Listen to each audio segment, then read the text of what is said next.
오늘은 디모데후서 4장 9절에서 18절 말씀을 통해서 나를 강건케 하심은이라는 제목으로 말씀을 나누고자 합니다.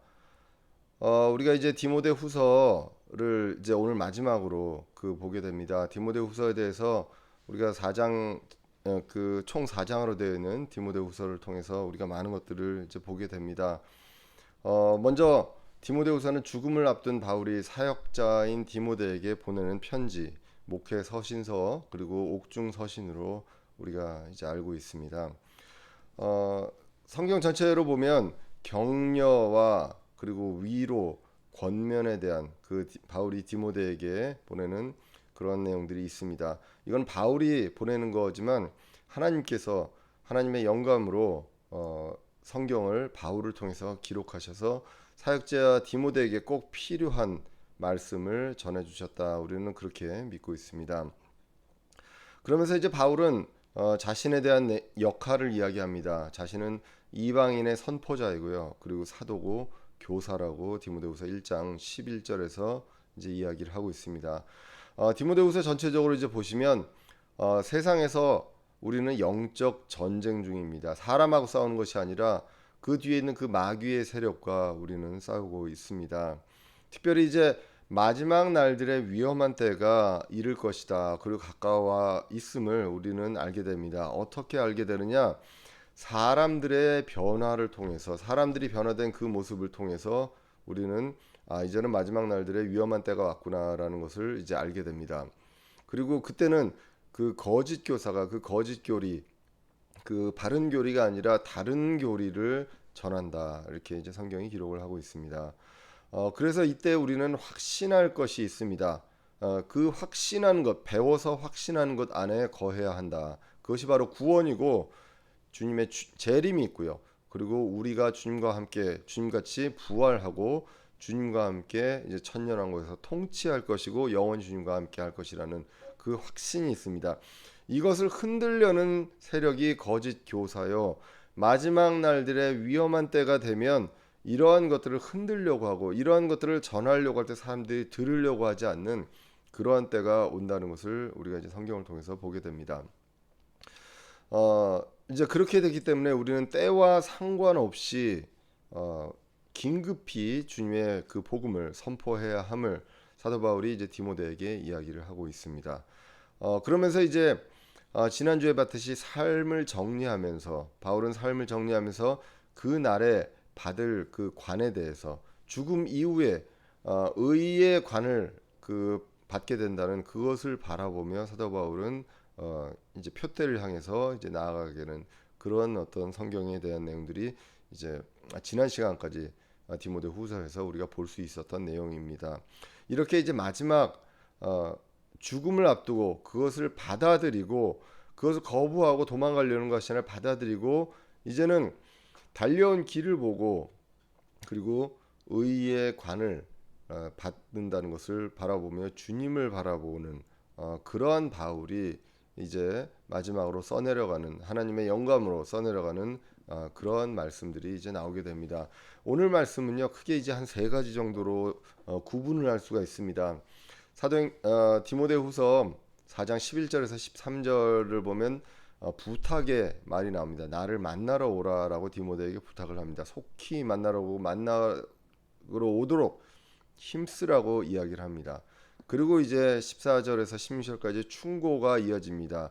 조심해야 될 사람이 있고 또 기도하라고 이야기를 하게 됩니다. 그리고 이제 17절 18절에 바울의 그 마지막으로 확신에 찬 고백이 이제 나오게 됩니다. 우리가 디모데후서를 이제 읽어보면 여러분들 어떤 느낌을 받는지 모르겠습니다. 특별히 이거는 이제 목회 서신이고 사역자에게 일차적으로 주는 서신이기 때문에 저를 이제 많이 돌아보게 됩니다. 목회자로서 정말 부끄러움 없이 살아가고 있는가, 부끄러움 없이 그 사역을 감당하고 있는가에 대해서 이제 많이 생각을 하게 되는데 말씀을 준비하면서 정말 마음이 좀 괴롭고 부끄럽고 이런 생각들이 이제 많이 들게 됩니다. 인생 전체를 바울은 그분께 드렸습니다. 그리고 죽음까지도 그분께 이제 목숨까지도 그 희생물로 드린다고 주님 그 디모데후서 4장에서 이야기하는 것을 보게 됩니다. 근데 사실 저는 이제 보면 인간인지라 나약한 인간인지라 내 앞에 있는 것조차도 저버릴 수 없는 그러한 제 모습을 이제 보게 됩니다. 과연 어떤 게 우선순위인지 그런 것들을 생각을 하게 되는데 정말 이 바울을 보고 그 디모데 후서를 보면 여기에 나와 있는 그 원칙이 있고요. 기준이 있습니다. 그 기준을 과연 내가 충실하게 하나님께서 임무를 주신 사람으로서 부족하지만 이것들 충실하게 해나가고 있는가에 대해서 많은 생각들을 하게 되고 또 괴롭고 또 여러 가지로 좀 부담이 되는 그러한 말씀들로 이어져 왔던 것을 다시 한번 이제 기억을 하게 됩니다. 자, 그래서 이제 오늘 본문을 보면요. 디모데후서 4장 9절 이하에서 보시면 이렇게 기록합니다. 너는 곧 내게 오도록 힘쓰라 하고 하면서 디모데후서 4장 17절에 대만은 현재의 이 세상을 사랑하여 나를 버리고 데살로니가로 떠났고 그레스게는 갈라디아로 디도는 달마디아로 갔으며 오직 누가만 나와 함께 있느니라. 마가를 취해 데리고 오라. 그가 사역을 위해 내게 유익하니라. 두기고는 내가 에베소로 보내노라. 이렇게 말씀을 하고 있습니다. 죽음이 임박함을 느꼈습니다. 바울은 그것을 준비하고 받아들였습니다. 그 상황에서 바울은 디모데가 보고 싶다고 이제 이야기를 합니다. 너는 곧 내게 오도록 힘쓰라. 죽기 전에 한번 보고 싶은, 죽음이 이제 가까워왔기 때문에 죽기 전에 보고 싶기 때문에 곧 내게 오도록 힘쓰라라고 이야기합니다. 21절에도 보시면 오늘 4장 21절에도 보시면 겨울이 되기 전에 오도록 힘쓰라라고 합니다. 어떻게 보면 그 겨울을 넘기기 힘들 것이다라고 바울이 생각을 했는지도 모르겠습니다. 그리고 지금은 혼자 있습니다. 지금 오늘 본문에서 보시면 사람들이 다 떠나갔음을 이야기하게 됩니다. 인간적인 외로움뿐만 아니라 여러 가지 정신적으로도 어떻게 보면 굉장히 피폐해 있을 수 있는, 그냥 보통 사람 같으면 그럴 수 있는데 바울은 사역에만 관심이 있었던 것으로 이제 보여집니다. 사역을 할 수 없는 상황입니다. 돌아다니면서 말씀을 전할 수 없는 상황이고 전도 여행을 갈 수도 없는 상황임에도 불구하고 어떻게 해서든지 방법을 찾아서 이 주님께서 부르신 날까지 다른 방법으로라도 감옥에 있는 상황에서 다른 방법으로라도 사역을 하기 위해서 방법을 찾아나가는 그러한 바울을 보게 됩니다. 이제는 포기하고 쉴 수도 있습니다. 이제는 죽음을 기다리면서 이제 모든 것들이 다 끝났고 그렇게 할 수도 있지만 지금도 무언가를 하려고 하는 그러한 내용들이 이제 오늘 본문에 나오면서 그러면서 떠난 사람들 그리고 보낸 사람들에 대해서 오늘 본문이 특별히 이 9절에서 12절에 이제 나와 있습니다. 자, 그래서 먼저 나오는 사람이 4장 10절에서 데마가 나오고 그레스겐이 나오고 디도가 나옵니다. 이 세 사람이 나오는데 그레스겐과 디도는 각자 사역을 위해서 이제 떠난 것으로 알려져 있습니다. 그래서 디모데 그 사도 바울이 함께 동역했던 이 사람들을 이제 한 사람은 갈라디아로 한 사람은 달마디아로 떠나보냅니다. 그렇게 했지만 데마가 떠난 이유가 여기 성경에서는 좀 우리가 그 주목해 볼 필요가 있습니다. 데마는 떠났는데 다른 이유로 떠났습니다. 세상을 사랑했다고 합니다. 데마는 현재의 이 세상을 사랑하여 나를 버리고 데살로니가로 떠났고라고 기록을 하고 있습니다. 데마는 원래 사도 바울과 함께 그 사도 바울을 따르던 사람이고 사도 바울과 함께 사역을 했던 사람으로 성경에서 이제 나와 있습니다. 골로새서 4장 14절에 보시면 사랑받는 의사 누가와 또 데마가 너희에게 인사하느니라 라고 이제 성경이 기록을 하고 있습니다. 그래서 여기서 이렇게 보시면 이때는 누가와 데마가 같이 있었던 것 그리고 같이 사역을 하고 사도 바울과 함께 있었던 것을 이제 우리는 알 수가 있습니다.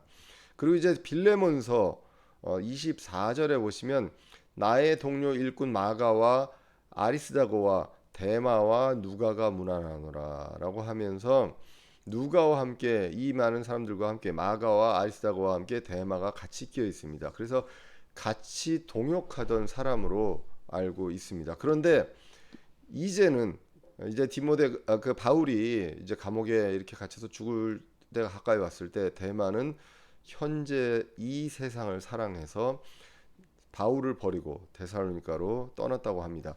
그래서 이 사람은 사역에 처음부터 그 떠난 사람이 아니라 사역에 동참하고 그랬던 사람인데도 세상을 사랑해서 떠나갑니다. 그리고 특별히 언제냐면 바울이 이제는 네로에게 두 번째 불려갈 날이 얼마 남지 않았음을 디모데후서 4장 마지막에 이제 나와 있는 것을 우리는 보게 됩니다. 그럴 때 그때 이제 대마는 세상을 사랑해서 떠나갔습니다. 어떻게 보면 가장 가슴 아픈 사례로 사람 입장에서는요. 그렇게 이제 볼 수가 있겠습니다. 그래서 먼저 나오는 사람이 세상을 사랑하며 사랑해서 바울을 버린 대마가 있습니다.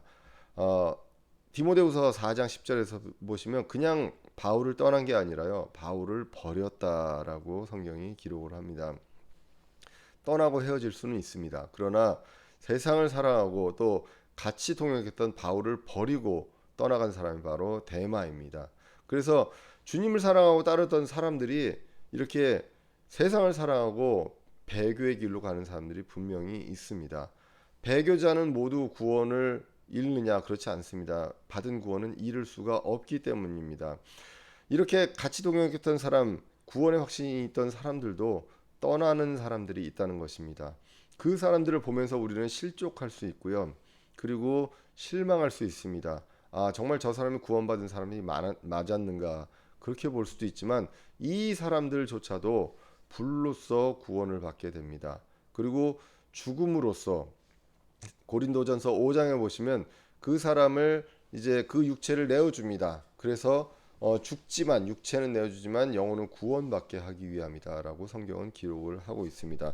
분명한 것은요. 세상을 사랑하면 아버지의 사랑에 함께할 수 없다고 성경이 기록합니다.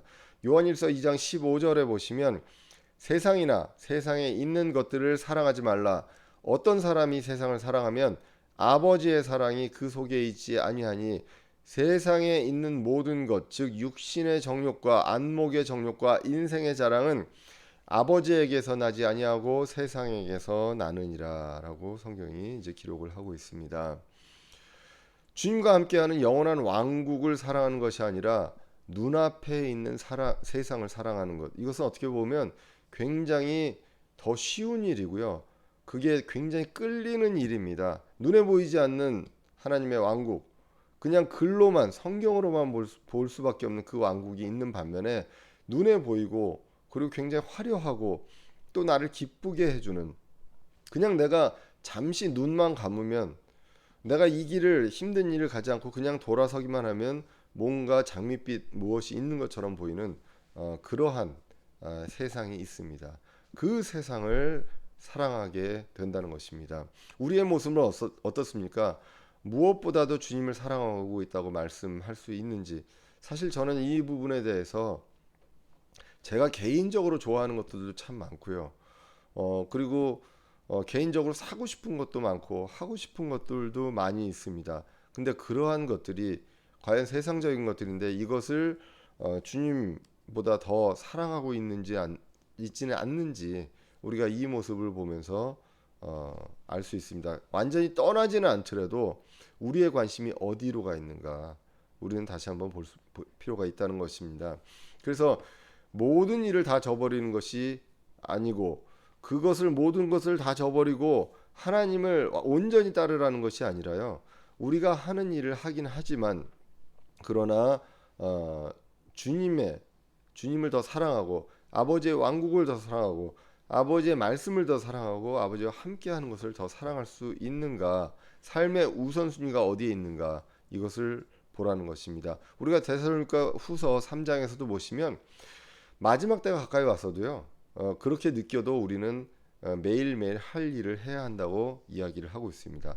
그렇지만 그 일이 주가 되느냐 아니면 그 일을 하면서 우리가 바라보고 있는 그 주님 다시 오심 그 재림의 소망을 바라보고 있는가, 이것은 우리가 다시 한번 생각을 해볼 필요가 있습니다. 대만은 바울과 함께 사역을 하다가 이제는 완전히 세상을 향해서 돌이켜서 180도 돌려서 바울을 버리고 떠났다고 성경이 이야기를 하고 있습니다. 그런 사람이 있는 반면에요. 그리고 11절에 보시면 누가와 마가가 나옵니다. 늘 함께했던 누가가 있고요.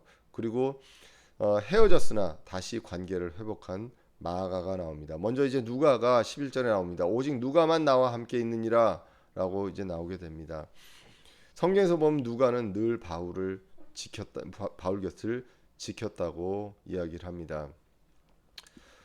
인생 전체가요. 그 바울뿐만 아니라 우리 모든 인생 전체가 주님께서 우리에게 임무를 주신 사역입니다. 인생이 사역인데 그 과정에서 같이 하다가 어떤 좋은 목적으로 사역이 좋은 목적으로 떠나는 사람들이 있을 수 있습니다. 그리고 또 세상을 향해서 사랑해서 떠나는 사람들도 있습니다. 그리고 끝까지 함께하는 사람들도 있습니다. 그리고 오늘 본문처럼 관계가 회복되는 사람들도 있습니다. 특별히 이제 오늘 누가는 골로새서 4장 14절에서도 이제 보시면 의사로서 바울과 끝까지 함께했던 사람으로 이제 기록이 되어 있습니다. 그리고 이제 누가는 사도행전의 저자였습니다. 우리가 사도행전을 통해서 이제 보시면 사도행전의 저자로서 사도행전 16장 10절에 보시면 이렇게 기록합니다. 드로아에서 바울과 이제 누가가 함께 있을 때 그가 환상을 본 뒤에 주께서 그들에게 복음을 선포하라고 우리를 부르신 줄로 확신하였으므로 우리가 즉시 마케도니아로 들어가려고 힘쓰니라.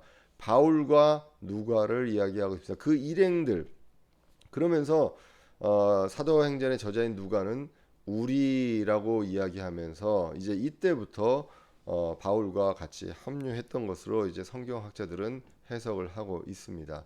자, 그래서 이렇게 끝까지 신실하게 우리 인생 끝까지 함께 같이 가는 사람들이 있습니다. 정말 개인적으로 우리 대전은혜 침례교회 지체들 저와 여러분들 모두 주님 다시 부르시는 날까지 함께 갈 수 있으면 얼마나 축복이고 기쁨이고 좋은지 다시 한번 생각을 해봅니다. 그런데 현실적으로는 그렇지 않은 경우들이 있다는 것입니다. 세상을 향해서 세상을 사랑해서 떠나간 사람들도 있고요. 그리고 어떤 좋은 사역을 위해서 떠나간 사람도 있고 그리고 어떤 관계적으로 여러 가지 그 트러블이 있어서 떠난 사람들도 있습니다. 그 중에 한 사람이 바로 마가였습니다. 마가를 다시 근데 취해서 데리고 오라고 합니다. 이제는 사역이 이 관계가 회복이 됐다는 것입니다. 그래서 뭐라고 얘기하냐면 그를 위해서 내게 그가 사역을 위해서 내게 유익하니라라고 바울이 이야기합니다. 여기서 마가는 누구입니까? 마가라고 불려지는 요한이라는 사람이 이제 성경에서 나오게 됩니다. 사도행전을 보시면 바울과 바나바와 함께 동행하면서 이제 그 전도 여행을 떠났던 사람입니다. 사도행전 13장에 이제 기록이 되어 있고요. 아까도 말씀드렸지만 누가는 사도행전 16장에서 처음 이제 합류를 하는 것으로 보여집니다. 그 이전에 마가가 있었고요. 그러나 사도행전 13장 13절에 보시면 어떠한 이유인지는 정확하게 나오지 않지만 바울의 일행을 떠나게 됩니다.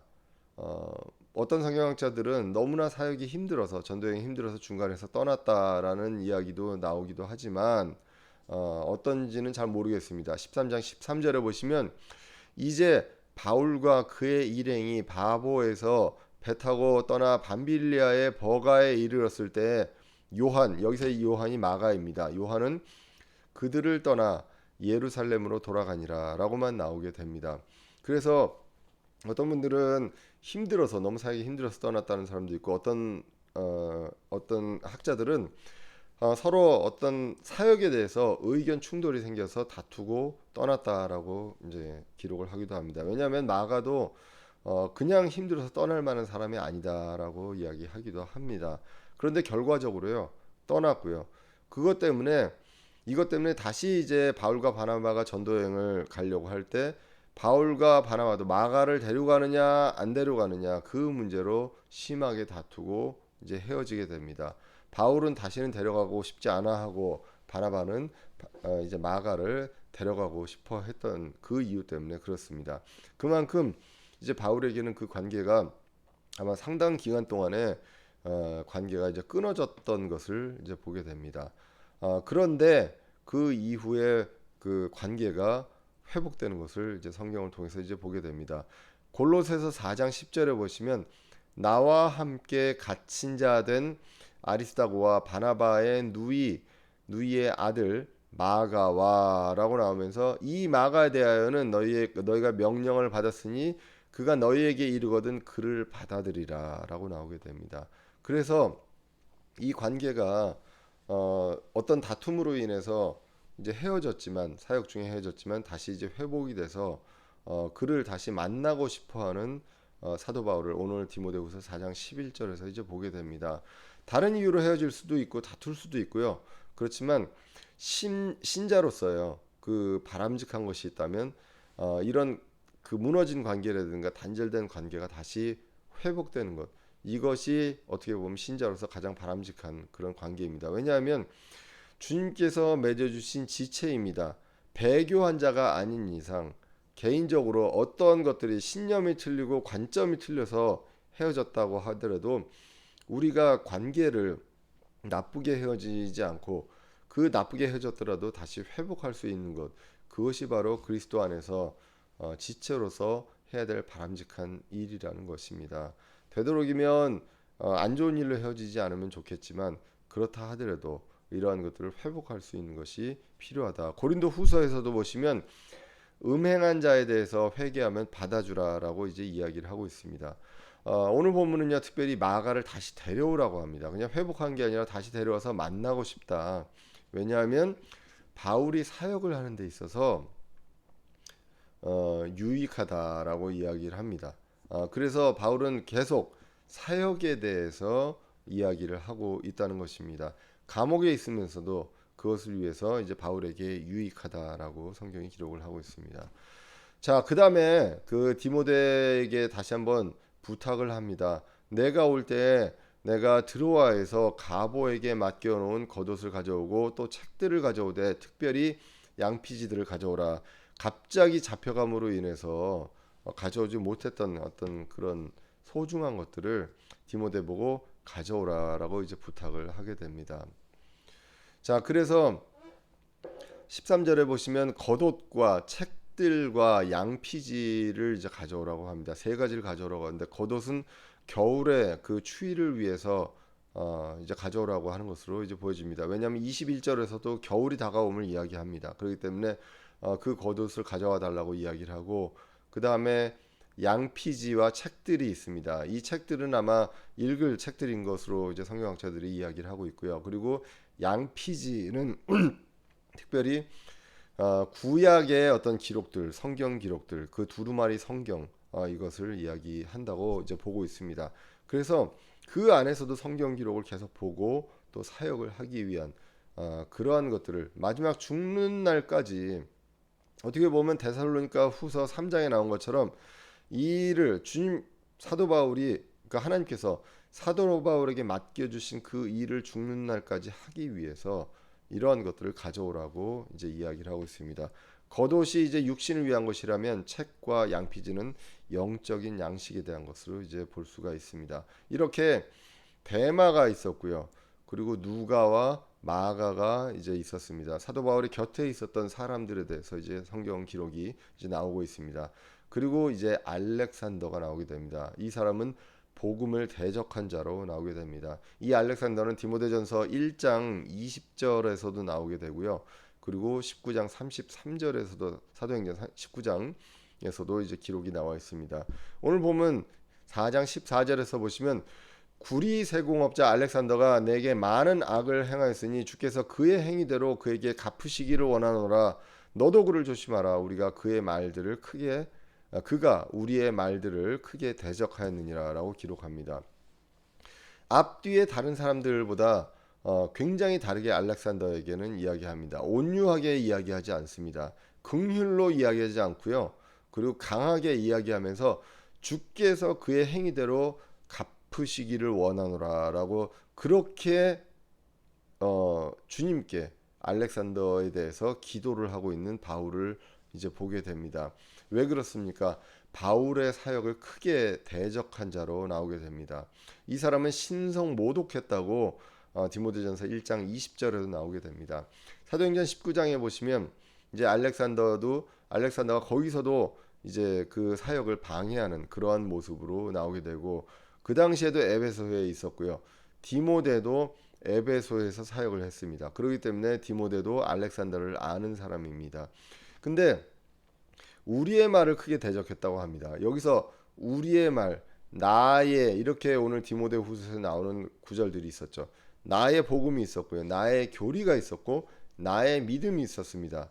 늘 말씀드리지만 사도 바울은 이것이 바울이 만들어낸 것이 아니라 하나님의 복음이요 예수 그리스도의 교리라고 얘기합니다. 근데 그것을 그대로 받아들여서 위탁받은 대로 받아들여서 전하는 그것을 심히 크게 이제 대적했습니다. 그렇기 때문에 이 대적한 것은 바울을 대적한 게 아니라 주님을 대적한 것입니다. 그래서 주께서 갚으시기를 원한다. 그래서 바른 복음과 교리에 대적한 자들에 대해서는 온유와 긍휼이 없습니다. 그 외에 다른 여러 가지 이유로 떠날 수 있습니다. 세상을 사랑할 수도 그런 사람 떠나는 사람들도 분명히 많이 있습니다.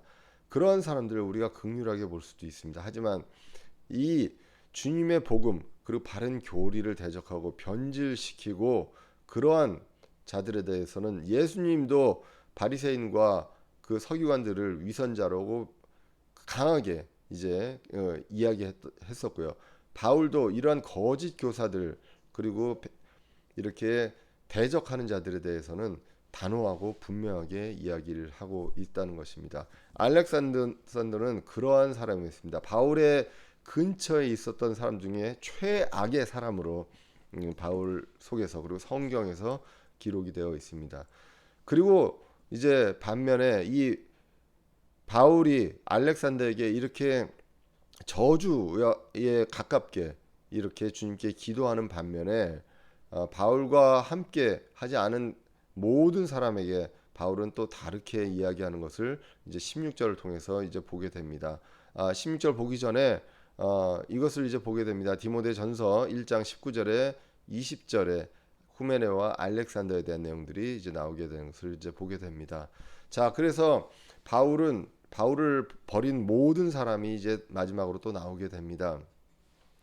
사도행전 4장 16절에 보시면 내가 처음 답변할 때 아무도 나와 함께 서지 아니하고 모든 사람이 나를 버렸으나 그것을 그들의 책임으로 돌리지 아니하시기를 내가 하나님께 기도하노라라고 기록합니다. 아까도 말씀드렸지만 알렉산더를 위해서 기도하는 것과 그리고 바울을 버린 모든 사람들에 대해서 바울이 기도하는 것은 굉장히 다른 것을 이제 보게 됩니다.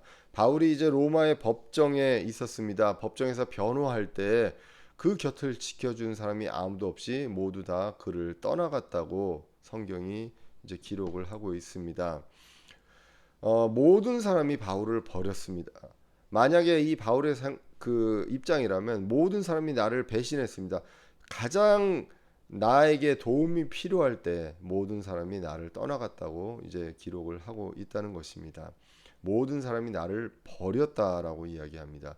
배신감이 있고 슬픔이 있을 수 있습니다.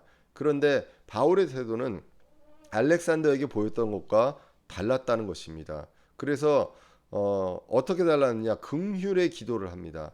그들의 책임으로 돌리지 아니하기를 내가 하나님께 기도한다고 합니다. 이들은 대적한 사람도 아니었고요. 그리고 배교자들도 아니었습니다. 단지 바울보다도 더 자신이 신경 써야 될 무언가가 있었던 그런 나약한 사람들, 그런 사람들이었기 때문에 바울은 그들에게 긍휼의 기도를 하게 됩니다. 이 모습을 보면서 우리는 무엇을 생각합니까? 예수님께서 십자가에서 하신 기도와 비슷합니다. 누가복음 23장 34절에 보시면 그때 예수님께서 이르시되 아버지여 저들을 용서하여 주옵소서 저들은 자기들이 하는 일을 알지 못하나이다 하시더라라고 성경이 이제 기록을 하고 있습니다.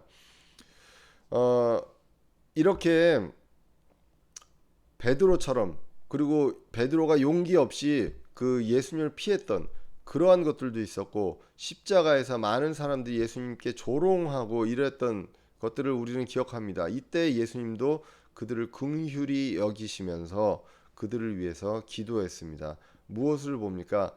사람을 보는 것이 아니기 때문입니다. 그리고 이 사람을 불쌍히 여깁니다. 하나님께서 그 사람들을 불쌍히 여겼던 그 하나님의 마음으로 이 사람들을 불쌍히 여겼습니다. 성경은 이렇게 강조합니다. 로마서 3장 4절에서도 보시면 결코 그럴 수 없느니라. 참으로 하나님은 진실하시되 사람은 다 거짓말쟁이라 할지어다라고 이야기합니다. 오직 하나님만 진실하고요. 사람은 다 거짓말쟁이라고 이야기합니다. 사람을 믿으면 안 됩니다. 그래서 오늘 본문처럼요. 바울이 정말 도움이 필요하고 변론을 할 때, 변호할 때 아무도 그를 변호해 주지 않은 그러한 사람들이 있습니다. 모든 사람들이 다 그럴 수 있다는 것입니다. 이 사람들뿐만 아니라 모든 사람, 저와 여러분들이 모두 다 그럴 수 있다고 이야기를 합니다. 우리가 일제 시대 때 신사 참배를 할 때 많은 크리스천들이 신사 참배를 했습니다. 왜 그렇습니까? 목숨이 두렵고 또 가족이 두렵고 가족을 지키고 싶은 그러한 마음들이 있었습니다. 그렇기 때문에 사람들은 언제든지 이제 그럴 수 있다는 것입니다. 제가 미국에서 성경 공부를 할 때 저는 이제 성경 공부할 때 많이 기억나는 게 이제 저희 교회도 이제 한번 오셨지만 최요셉 목사님이 많이 기억이 납니다. 그 성경에 대해서 이제 공부를 하면서 하나님을 바라봐야 될 때 그 내용에 대해서 이야기하면서 하신 말씀이 늘 기억이 나는데요. 사람은 믿음의 대상이 아니라는 것입니다.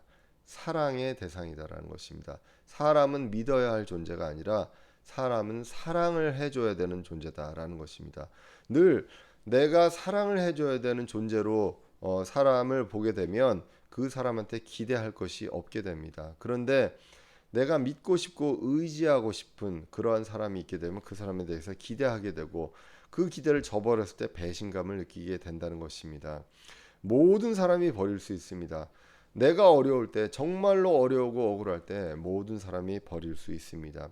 스데반의 상황도 마찬가지였습니다. 사도행전 7장 59절에 보시면 스데반이 이제 강하게 하나님의 말씀을 전하고 변호합니다. 그때 사람들이 돌로 스데반을 칩니다.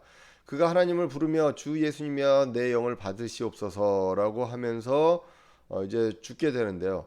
그때도 스데반은 이야기합니다. 주여 이 죄를 저들의 책임으로 돌리지 마옵소서라고 이야기를 합니다. 얼마나 억울하겠습니까? 그럼에도 불구하고 도와줄 수 있는 사람이 없음에도 불구하고 이렇게 기도합니다.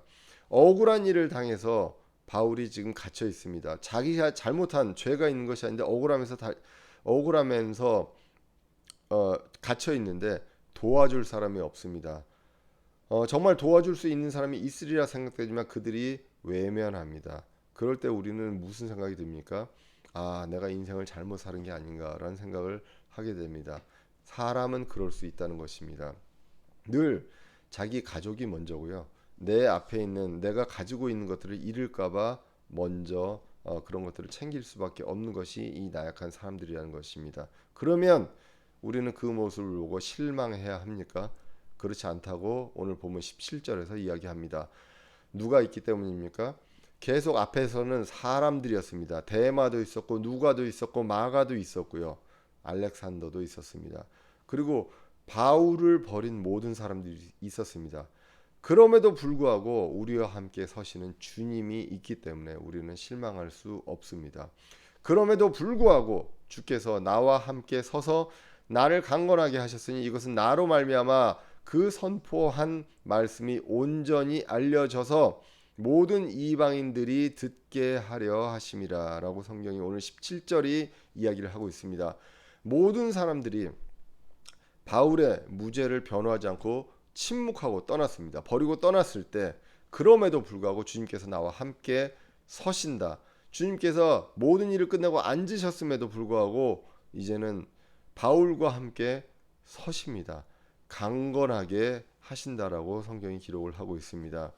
주님께서 목적을 가지고 바울을 쓰셨습니다. 그 때문에 감옥에 있습니다. 그렇지만 주님께서 함께 하시고 강건하게 하신다고 성경이 기록합니다. 주님께서 왜 바울을 강건하게 하십니까? 오늘 본문에 나옵니다. 이방인들이 듣게 하려 하십니다. 그 선포한 말씀이 온전하게 알려져서 그대로 그 말씀이 주님께서 위탁받은 대로 위탁하신 그대로 바울이 온전하게 말씀을 전해서 그것이 이방인들에게 듣게 하려 이방인들의 어떤 선포자가 되게 하시는 그 임무를 하게 하기 위해서 바울이 바울을 강건하게 하셨다고 성경이 기록합니다.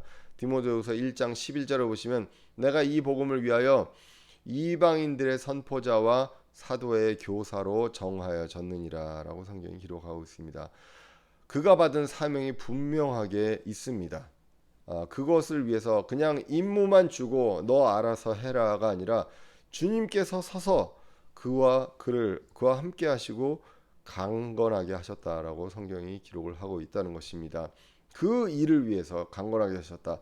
에베소서 3장 13절에 보시면 그러므로 내가 바라노니 너희를 위한 나의 환난들로 인해 너희는 낙심하지 말라. 그것은 너희의 영광이니라.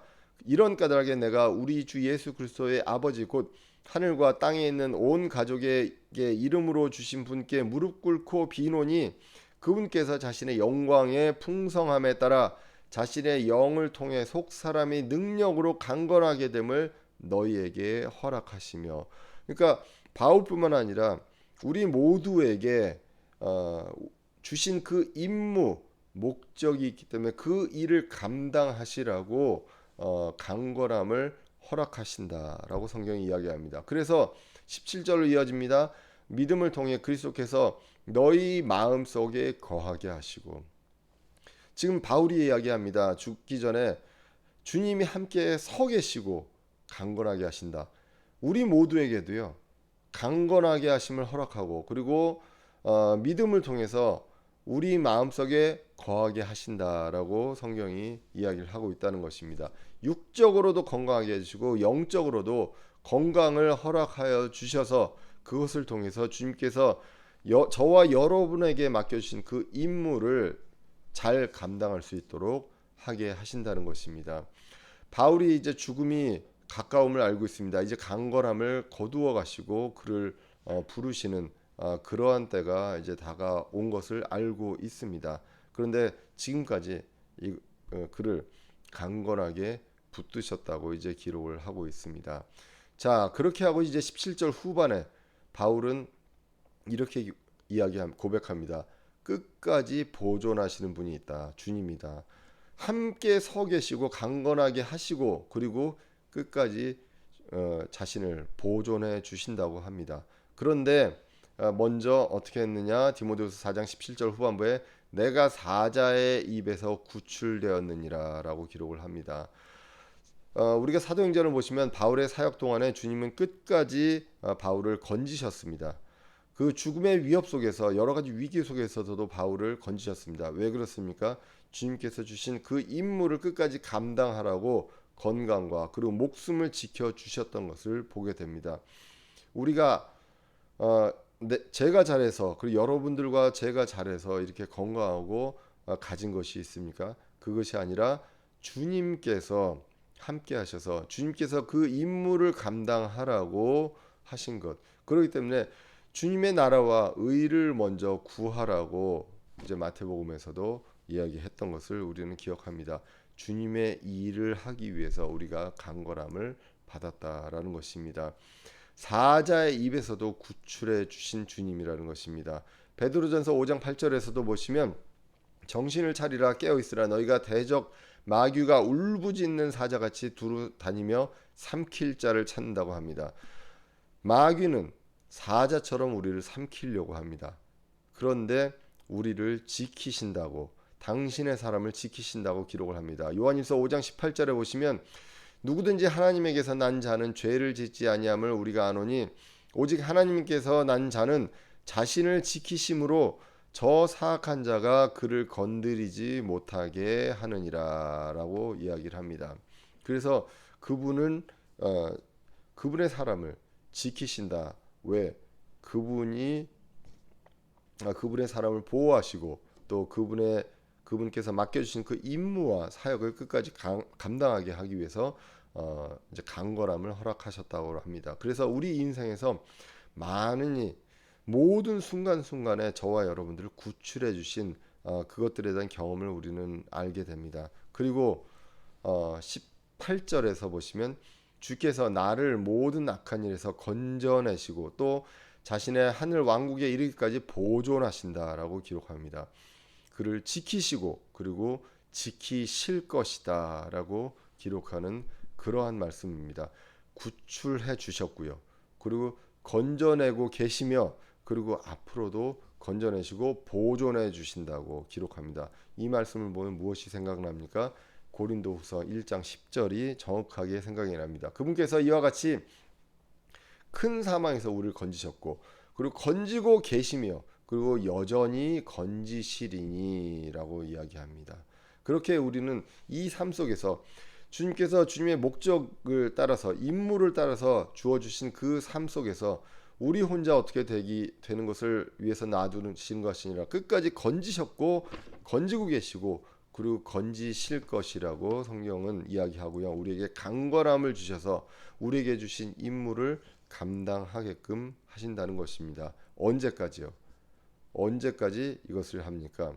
데살로니가전서 5장 23절에서도 보시면 평강에 바로 그 하나님께서 너희를 온전하게 거룩히 구별하시기를 원하노라. 내가 하나님께 기도하여 너희의 온 영과 혼과 몸을 우리의 세 가지 성품입니다. 성질입니다. 영이 있고요, 혼이 있고 몸이 있는데 영과 혼과 몸을 우리 주 예수 그리스도께서 오실 때까지 흠없이 보존해 주시기를 구하노라. 보존해 주신다고 오늘 본문에서 이야기했고요. 그리스도께서 오실 때까지 이것을 해주신다고 기록을 하고 있습니다.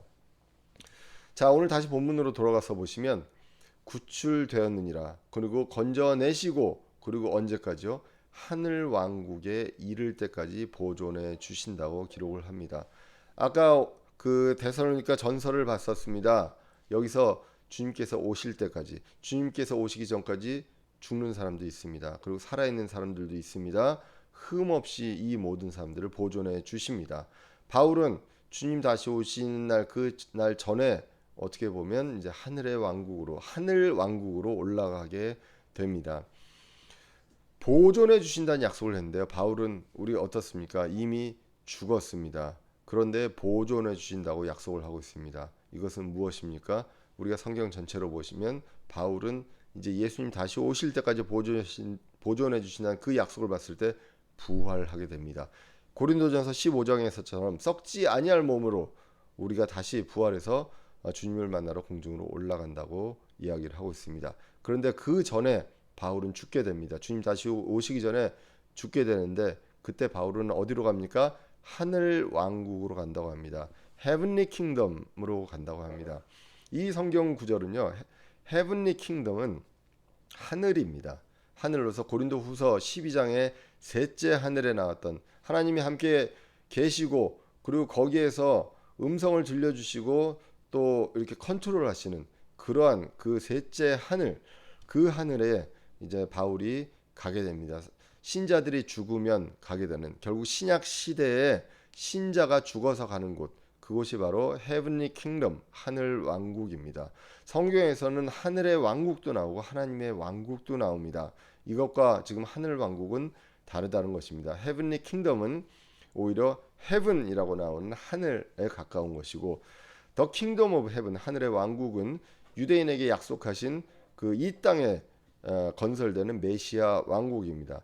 하나님의 왕국은 유대인을 포함해서 이 모든 신자에게 약속하신 그런 하나님께서 다스리시는 그러한 왕국입니다.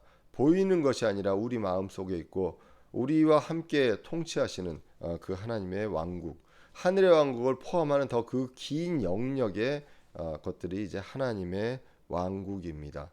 그런데 여기서 하늘 왕국은 이것과 다른, 우리가 소위 얘기하는 죽어서 천국 간다고 하는 그것이 바로 하늘 왕국, 헤븐리 킹덤이 되겠습니다.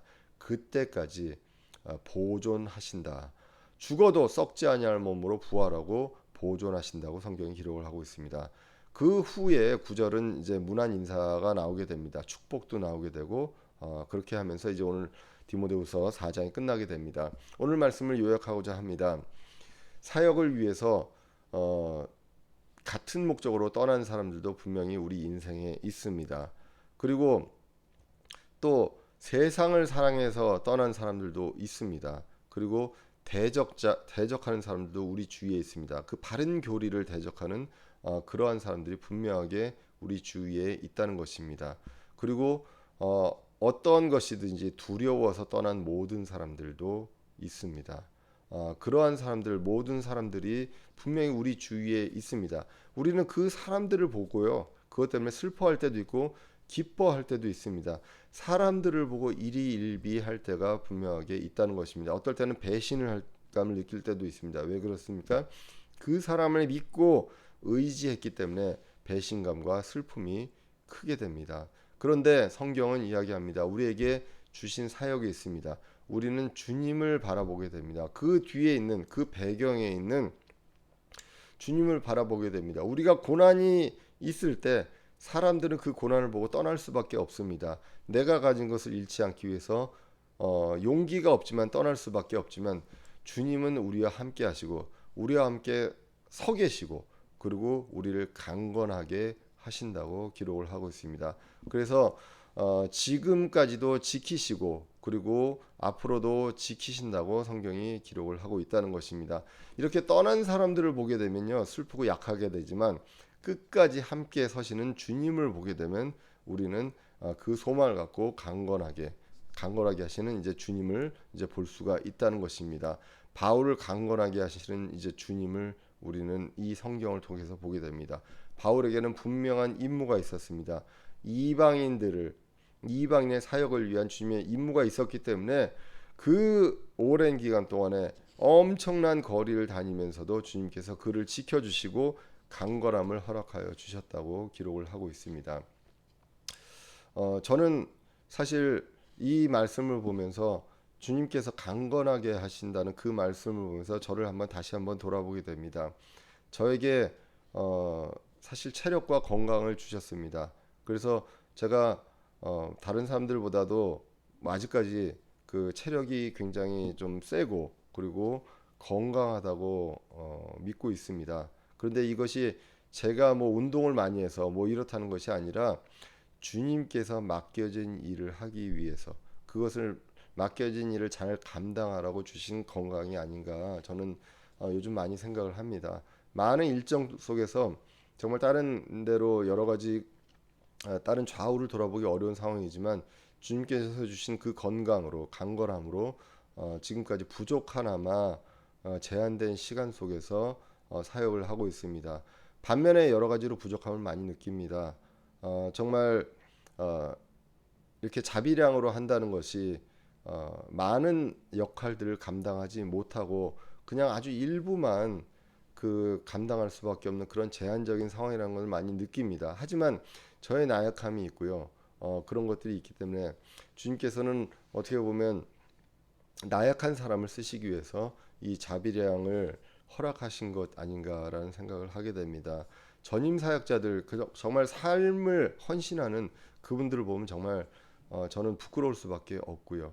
그런데 거기다가 더욱더 정말 위험한 곳으로 가족과 함께 선교를 떠나시는 분들을 보면 제가 정말 부끄러워서 고개를 들기 어렵습니다. 그러나 저에게 주신 그 임무를 위해서 주님께서는 저와 함께 서시고 강건함을 주셨다고 기록을 하고 있습니다. 여러분들도 이 말씀으로 힘이 되셨으면 좋겠습니다. 주변 사람을 보는 것이 아니라요, 우리를 강건하게 하시는 주님을 바라보고 그리고 주님께서 왜 강건함을 주셨는지를 우리는 볼 필요가 있습니다. 내가 지금 하루하루 살고 나를 위해서, 나의 가족을 위해서, 또 나의 성공을 위해서 살라고 강건함을 주신 것이 아니라 주님의 일을 하라고, 주님께서 맡겨주신 그 임무를 최우선으로 감당하라고 강건함을 주셨다는 것입니다. 그 강건함을 주신 뿐만 아니라 지키셨고요. 그리고 지금도 지키고 계시며, 그리고 주님 다시 볼 때까지 우리의 영과 혼과 몸을 보존하실 것이라는 것입니다. 그 보존하시는 주님만 바라봐야 우리가 실망하지 않을 수 있습니다. 그 주님만 바라봐야 우리가 배신감을 느끼지 않을 수 있고요. 주님만을 바라봐야 낙심하지 않을 수 있습니다. 그래서 정말 이 어려운 시기에 말씀 전하기 어렵고 그리고 모이고 싶지만 모이지 못하는 그 상황 속, 사람이 미울 수밖에 없는 그 상황 속에서 그 뒤에 있는 마귀를 보고 이 마귀와 대적하며 영적 전쟁을 할 때 주님이 우리와 함께 하셔서 이 싸움을 이기고 여기에서 우리가 우리에게 맡겨진 그 임무를 감당하기 위해서 주신 그 간절함, 그리고 우리를 지키시는, 끝까지 함께 하시고 보존해 주시는 주님을 바라보는 저와 여러분들이 되어야 하겠습니다. 그것을 바라보며 주님 다시 오시는 날까지 우리가 해야 할 일들, 다른 것들이 아니라 우리가 해야 할 일들을 성실하게 감당하는 저와 여러분들 되시기를 간절히 기원하겠습니다. 다 같이 기도하겠습니다. 살아계신 우리 하나님 아버지, 오늘도 부족한 저의 입술로 주님의 말씀을 나눌 수 있게 해주심을 감사합니다. 주님, 저희들 살아오면서 많은 사람들이 저희들을 떠나고 또 때로는 배신하고 또 저희들을 실망시킵니다. 그러나 사람들이 그럴 수밖에 없는 존재임을 오늘 본문을 통해서 다시 한번 느끼게 됩니다. 정말 실망하지 않을 수 있는 존재는 주님밖에 없다는 것, 의지하고 믿을 수밖에 없는 존재, 믿을 수 있는 존재는 주님밖에 없다는 것을 저희들 늘 기억할 수 있게 해주시고, 주님께서 우리를 강건하게 하시고 우리를 강건하게 하신 그 이유가 있음을 저희들 늘 기억할 수 있게 해주시옵소서.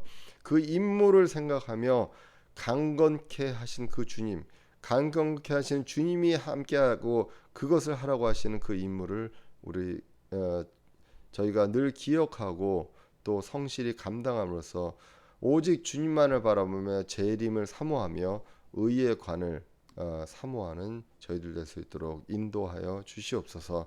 한 주간 함께 해주시고 우리 나라와 그 민족과 모든 사람들 이 어려움 속에서 잘 견디고 또 주님께 돌아오는 그러한 그 기회가 될 수 있도록 함께하여 주시옵소서. 모든 것 주님께 의지합니다. 감사드리며 예수님의 이름으로 기도드렸습니다. 아멘.